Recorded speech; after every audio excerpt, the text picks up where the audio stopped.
TSN hockey insider, and our buddy, Darren Dreger joins us. Dregs, how we doing, pal?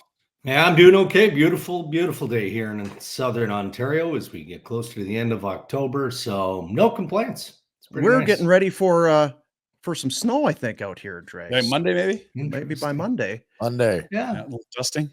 You're ready for it, though, right? Yeah. Oh, yeah. Good summer. Oh, yeah. It's bring it on. To get this deep into the year without snow is crazy. So we'll take it every time. Great fun. Yeah, be a nice weekend of swapping out winter tires and putting lawn furniture away and doing all that kind of stuff. Well, I mean, we're what do we know now? We can change into the season, and some teams are feeling real good. Other teams, not so good. The Predators lose last night. They fall to 0-4. They're giving up a lot of goals. They're not scoring very many. The Colorado Avalanche, kind of the same story. I know that the goal is to win the Stanley Cup, and we talked about it on the yesterday's show. No one's gone 0-4 and then gone back to win the Cup, but nothing for Stamkos in 4 games. Marchessault gets on the board. I don't want to put Rhett. You're kind of walk Dregs through kind of what your thoughts were. Barry Trotz bringing Marchessault and Stamkos into Nashville. My opinion in a nutshell was it was over aggressive and unnecessary. Interesting. You had a team that had gelled and came together and had success and had a big push to make the playoffs. And you looked at it and thought, oh, this is our window. And you went after it. Now it's 4 games. I'm very happy to be proven wrong. Yeah. I mean, Trotz did describe those guys, right, when he brought them in as serial winners, right? Need to surround us here in Nashville as serial winners. And yeah, for sure that applies to Stamkos and to a lesser degree to Marchessault. But then, we're 4 games in, and what John Marchessault described their group as being fragile. Like you're 4 games in, and it's a fragile group. I'm not as rigid on the Nashville Predators as Rhett seems to be, although, hey, I respect that opinion, and it may prove to be 100% accurate 10, 15 games down the path here.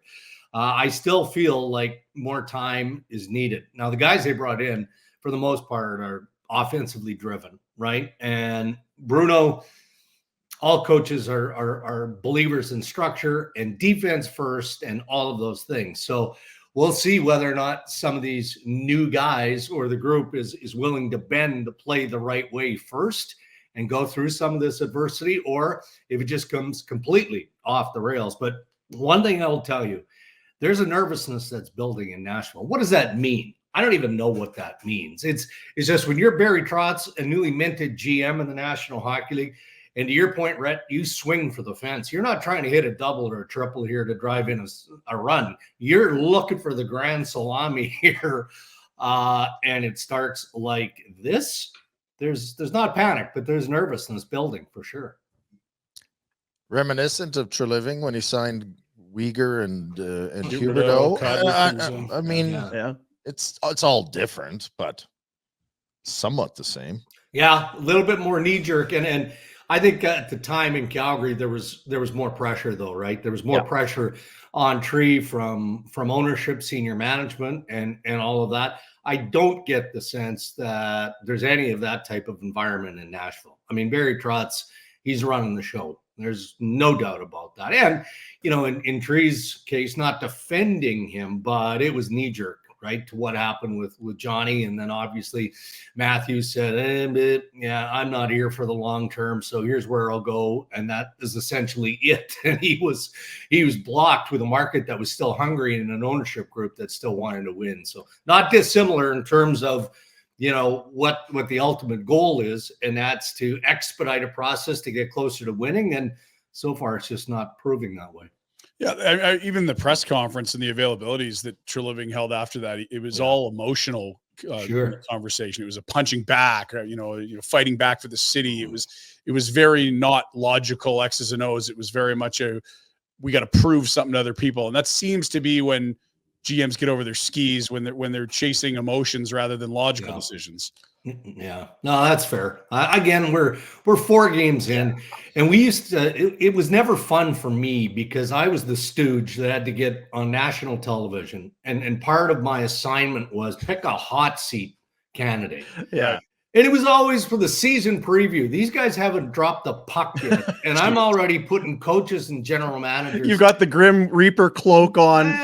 You know, it was embarrassing. Like for about 5 straight years, I'd get a text from Ken Hitchcock, basically just hammering me over the head. You know, really? We haven't even played a period of hockey. And I'm on a hot seat already. Now, in Hitch's case, in certain situations, it was well. It kind of was, yeah. But I laugh because as part of a larger group chat, we kind of had that conversation earlier this morning. I don't think anyone's on a hot seat in Nashville. You know, Colorado. I was going to say, what's up in Colorado? They've had success. Yeah. They've been to the top. Good hockey people get let go just sometimes because we need to change, that sort of thing. It again, knee jerk. But what are you seeing in Colorado? All I see is uncertainty there, right? You know, they've got almost, I think CJ mentioned $35-37 million in tied up finances and players who aren't playing, who aren't available to them, right? And then furthermore, your goaltending isn't good. You know, they've got the uncertainty of Nichushkin. You know, what's that going to be like? Gabriel Landeskog, God love this guy, man. Like he's the $60 million man. Like he's trying to do something that I don't know that's ever been done in sport, let alone in the National Hockey League, coming back from a surgery and the injuries and everything that he's had. But he just keeps plowing forward with the goal of stepping back into the NHL. Was that going to happen in a month? Is it going to happen, you know, in the new year? Is it ever going to happen again? So, you know, there's just so much going on around this club. And I don't know that it's having a negative impact, but it does impact what you can do to kind of right some of the wrongs that are on the ice. But the one thing that always strikes me is I'm waiting for the spontaneous combustion of Nate McKinnon. Like you see it, and that's what fuels this guy, right? Is that just insatiable want to compete? But it was like game 1, game 2, and he is snapping on the bench because of a missed penalty or whatever. And we know how hot this guy runs. Yeah. We know there have been run-ins in the past with Jared Bednar. I think that things have kind of slowed, but that's the player that McKinnon is. Like he runs hot on the bench. But you know, all of that combined, is that finally having the negative impact that we're seeing out of the gate here in Nashville? And all of it could be a contributing factor for sure. I look at that Colorado roster and the bottom half of forwards and D. I'm like, I've never heard like Ivan. Who the hell's this guy? And look, they're capped out because of what you said. They got over $30 million on guys that aren't healthy and can't play. You got Duran and Taves short term, the captain and Nichushkin. How do you approach the Nichushkin thing? Like, let's say that leadership group, and we heard the comments from, I believe, Eric Johnson when they essentially got eliminated, and he sort of said, well, Val made his decisions, you know, essentially saying like his priorities were to, you know, do things that he knew could hurt the team. And for the second straight playoffs, he did it and hurt the team. And really, he's put a serious blow in their playoff and cup chances two postseasons in a row. How do they approach that situation? Can you move him? Is there no value until he proves he's going to be a clean, productive hockey player? Like, how do you approach it if you wanted to get rid of him? Yeah, well, all of that. I mean, when he's healthy, he's part of game changing, right? I mean, he can be that influential of a hockey player. We've seen that historically. I guess I'm going to concede to Rhett on this one. When certain media, and I'm not lumping you guys into this, but there are certain things that media will throw out that just rankle me. The use of the word gutless to describe a player or a situation by media always pisses me off, because unless you've skated in that player's shoes, or you're in that room, or you're in that lineup, how can we possibly know? So I guess what I'm saying is I think that would have to be up to Bednar, up to management, but more importantly, Rhett, to the guys in that room. Is he healthy enough? Are you assured? Do you know and feel in your heart that this guy is going to give everything that he can? Number one, to stay healthy, right? As a person, to stay healthy. And then number two, to make sure that he isn't a distraction or is in a position to detract from the ultimate goal of the team. And I think, Rhett, isn't that where it starts? I would 100%. I would expect that the players would have to have the biggest voice in this. I mean, I have no idea. maybe they love the guy, maybe they're done with him, but that right there decides it all for me. Yeah. Right. If you're talking to the players and they're like, yeah, I don't think we need to bring them back. We're better off, right? Like, it's over. If you don't have each other's backs, it's not going to work.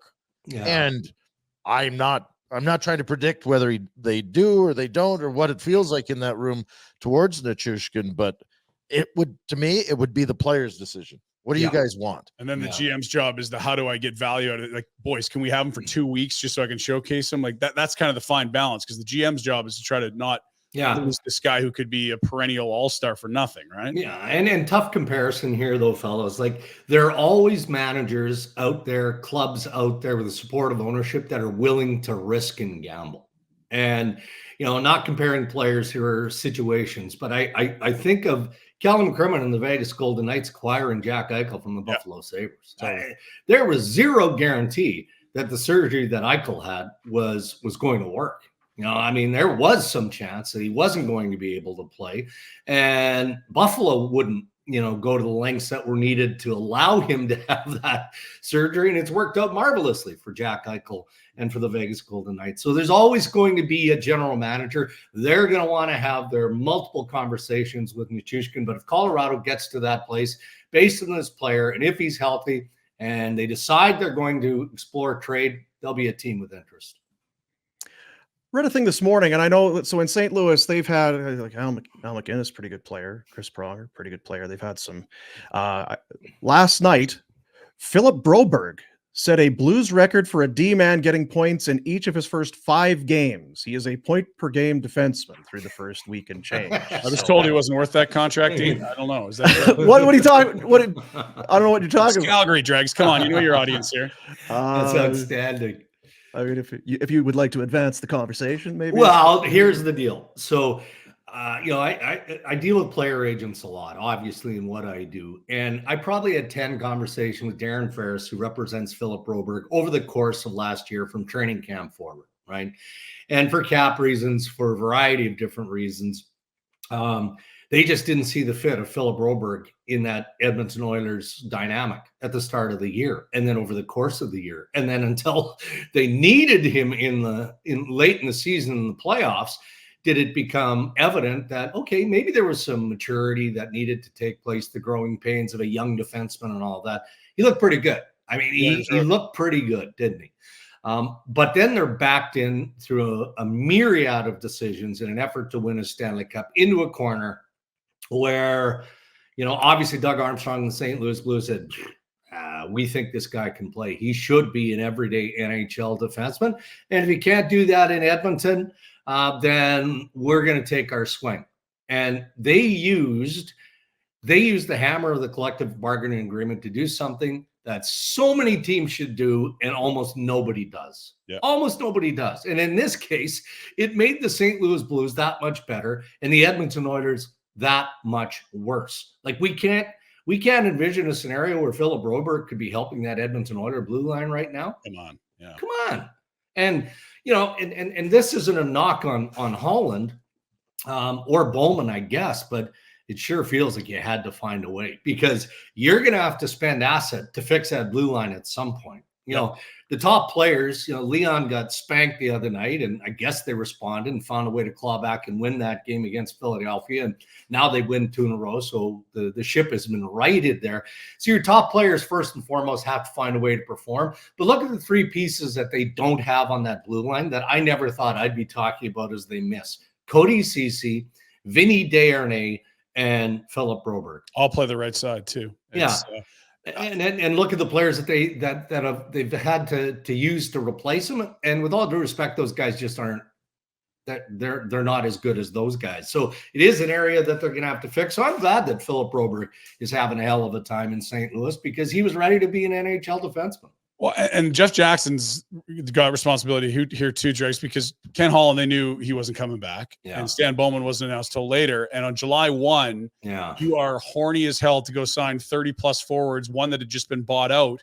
That's what puts you in offer sheet peril. If you don't do that and you say, hey, guys, just give us a couple weeks, you don't get there because the whole idea was once they'd signed those guys and they didn't have an arb case, now you've really got them with the offer sheet. They don't have another buyout window. Like and then it's Jeff Jackson clients that are coming in. It's Stetcher renewal. It's Emberson. Yeah. It's a lot of guys that were like, are those the best players available, or is that just what he's familiar with? Yeah, well, you know what? And I'll give Jeff credit for this. When you do that, you surround yourself with players that you're most familiar with, and you know them from a character standpoint, which you would obviously as the former agent in this case. It either works or it doesn't. And if it doesn't, knowing that ownership group the way I know them, you know, there's going to be some tough questions asked. Yeah. You know, is this lot the best available? And the other thing, just to go back on Broberg and the whole offer sheet, you know, it's not like these offer sheets just land on your desk as the parent team, if you will.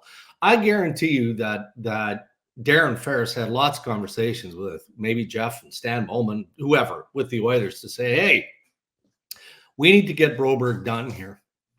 Here's his number. Well, we don't want any part of that. I'm telling you that I think there'll be an offer sheet at this number. If you can get close to that number, then let's get something done. If you're Broberg and you feel like you've got a home and a place and an opportunity in Edmonton, you know, you just lost Game 7 of the Stanley Cup Final. I'm pretty sure you'd want to stay with some form of security. So, you know, the threat of an offer sheet doesn't just happen in a minute. Mm-hmm. It happens over an extended period of time. And the teams that own the rights to these players always know. And in this case, they just said, nah, we'll let him go. We can't afford to do otherwise. So what are the odds to get a better player to fill that hole than he's looking like in St. Louis? Nah, like next. So in that case, it's a massive cluster. Yeah.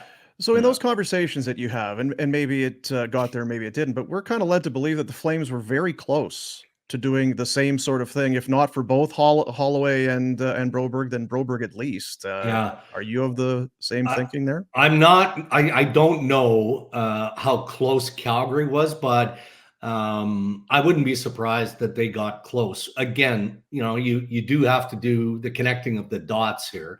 And Ferris represents Nazem Kadri. He would have a real tight relationship with Craig Conroy. So I'm sure that Calgary would have been in that group of teams that Ferris, when he knew that there wasn't going to be the right fit, would have been exploring or having the potential conversation with. But how close they got, Dean, I'm not sure. Yeah. There was a conditional third tied up that the Flames needed. You have to have your own picks for it. And to go get the conditional one back that you probably weren't even going to lose anyway. You'd have to pay assets to get something back you're probably going to keep.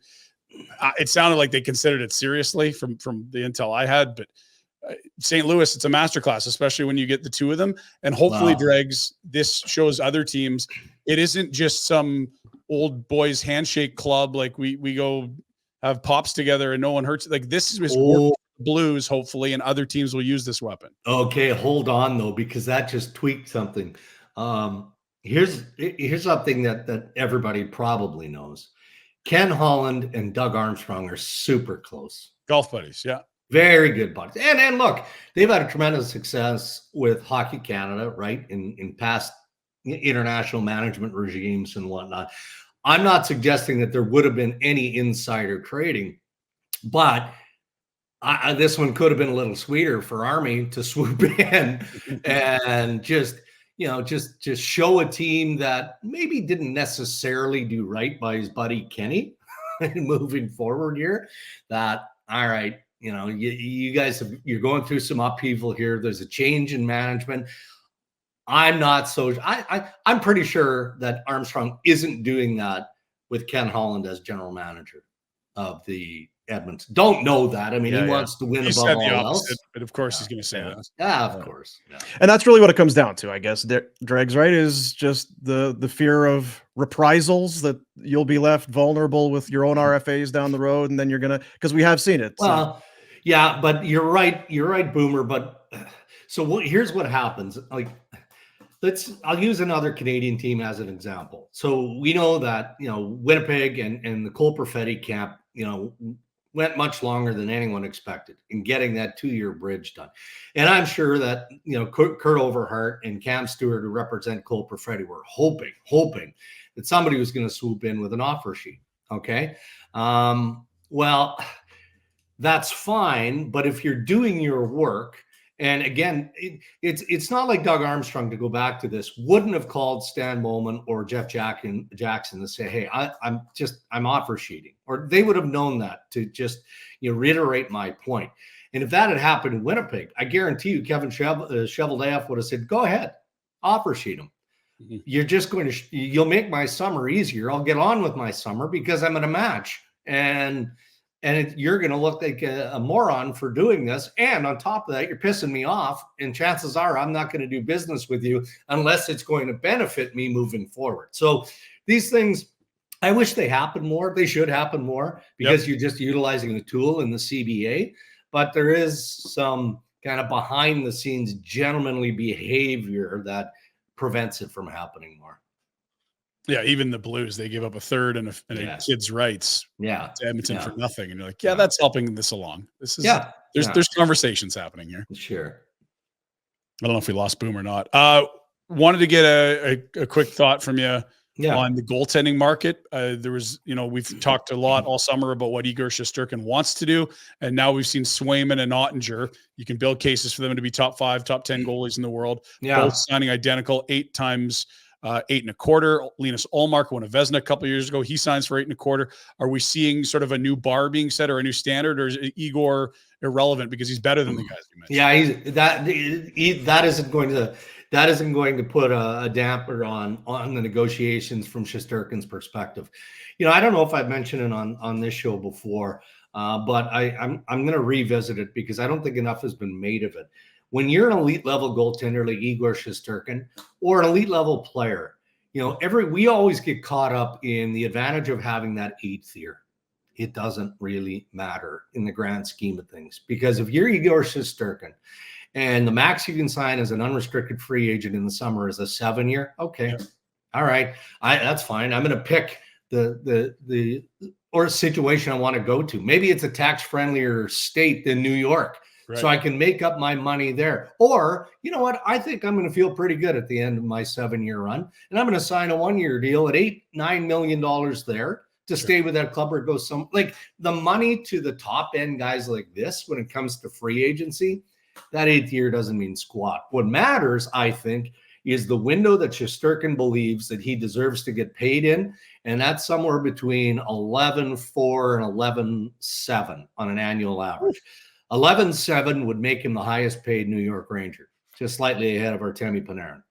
And hey, to some guys, that matters. So that's a long way away from Jake Ottinger or Jeremy Swayman. I think, the reason that Ottinger's deal got done so quickly was he just recognized that, okay, Swayman gets done. I guess I could push for a little bit more, but why? That's fair value. I can tell you that's more than Dallas wanted to pay, but Swayman getting 8.25 is more than Boston wanted to pay. And it's tax friendlier. He's going to take home more than Swayman will. Yeah, for sure he will in Dallas. So, I mean, both Boston and Dallas are probably a little sour that they had to pay more, but in the end, look around the teams. We talked about Colorado earlier, where goaltending is kind of all over the map. Look at the teams that struggle in goal. If you've got one, then you better lock down and hold on tight. I think, 2 years left on Panarin's deal too? You talk about the highest paid Ranger? That's a 1-year overlap with the new Shesterkin deal. That's not easy. They've got big turnover coming there, though, right? And that's probably I think 12, 13 guys are in the final year of their contract in New York. So that, to me, also bodes well for Shesterkin being in a position of strength there. He's just like, you want to, if ownership wants to roll the dice and see how this plays out, that's fine by me. But I say that, and I wouldn't be surprised if all of a sudden New York just goes, okay, let's just get this deal done and everybody move on. Here in town, a lot of eyebrows were raised last night. Frank Seravalli was on intermission and said the Flames aren't just kicking tires on the center market. They'd like to add after this 4-0 start that has everyone very excited about this team. No expectations, great start, tip of the cap to the club that's played well. But how seriously are they actually going to think about parting with assets to get another center behind 35-year-old back, 34-year-old Kadri, and Pospisil's first year ever playing center? Well, that's going to be the tricky part. And at what time are we talking here? Sooner rather than later?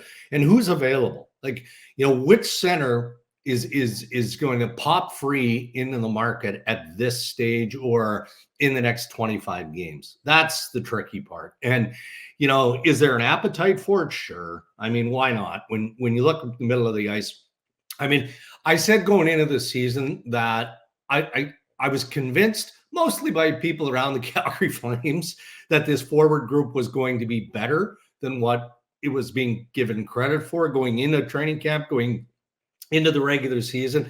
And I think for the most part that holds true. But the area of center ice is an area that they did flag as an area that they wanted to improve. But there wouldn't be too many teams in the league outside to a handful that are deep up the middle in 1, 2, 3 that aren't looking for, at worst, an upgrade at number 3 center. I look in Winnipeg. Look at Nemestikov is Winnipeg's number 2 center, right? I mean, the Winnipeg Jets are looking for, or will be looking for, a center. So it's all relative. I think Frank is right. The timeline is going to be the tricky part for Conroy. What are your thoughts, Rhett, when you hear Flames actively seeking the center? Like, I get big well, picture. It has to fit what they're trying to do, right? Like, I don't think they're going to go add a maybe 30-year-old. Yeah, like if he's on a 1-year deal. I mean, I haven't even thought about it, but it's so early on in 4 games, and I like how they're playing. And even my first comments with Dregs were about Nashville and how they gelled. Chemistry, yeah. Don't F with it. If it's going to work out, it'll work. Like, going and adding another player doesn't mean you're going to be better. Yeah. It just doesn't. Yeah. So, and it can't come at the cost of futures either. Right? I mean, Calgary is in that delicate place. I mean, Connie keeps trying to convince anyone who asks, mostly media people, that they're not continuing to renovate and tear down. They've done the heavy lifting. And okay, well, if we're to believe them, there's no reason not to. Then there has to be that delicate balance of being patient and developing of some of your younger assets. Well, going out because you've got a terrific start and blowing out top draft picks or developing prospects for a center that is in the 2 or the 3 hole, not so sure that's wise management. What do you make of the start? Again, we says it's early, but there's reasons. There's at least kernels here and there where you think, okay, maybe this is the start of something that might be sustainable to a certain extent. You were trying to put the hamster back on the wheel there for a second, Boomer, but we talked about how the forwards for the Calgary Flames, I think we're not given enough credit. People still want to question the goaltending, and I think we're going to do that until we have to stop questioning the goaltending.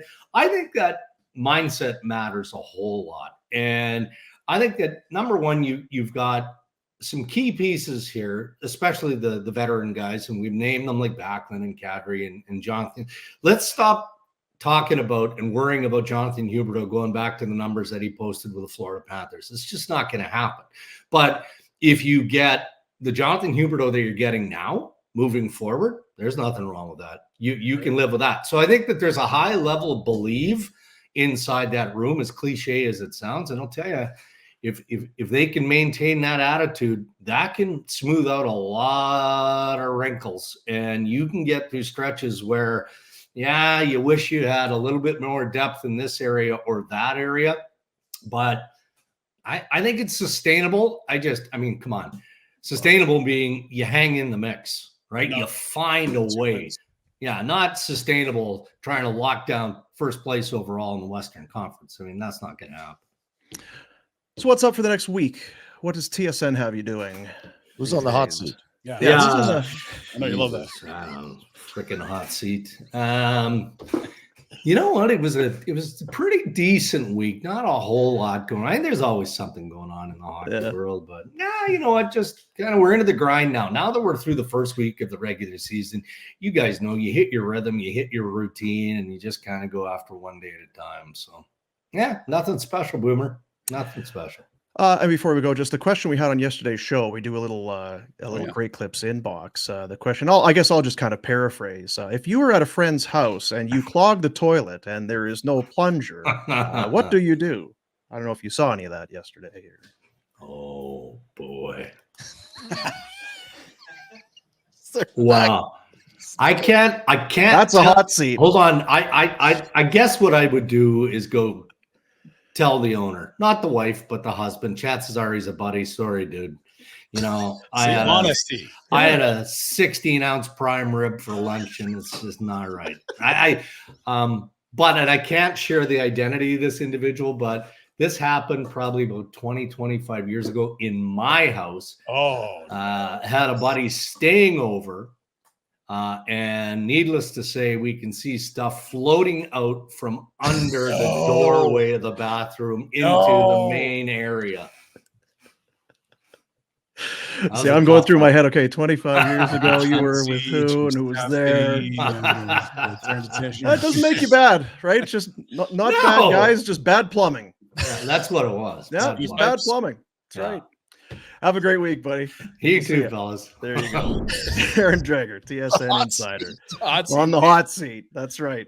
Hey, guys, thanks for watching. Be sure to check out more of our content right here on the Flames Nation YouTube page. We had a bunch of great long-form interviews. You can check out some videos we've done as well outside of the studio. And, of course, if you want more writing or merchandise stuff, flamesnation.ca or nationgear.ca. Appreciate you watching.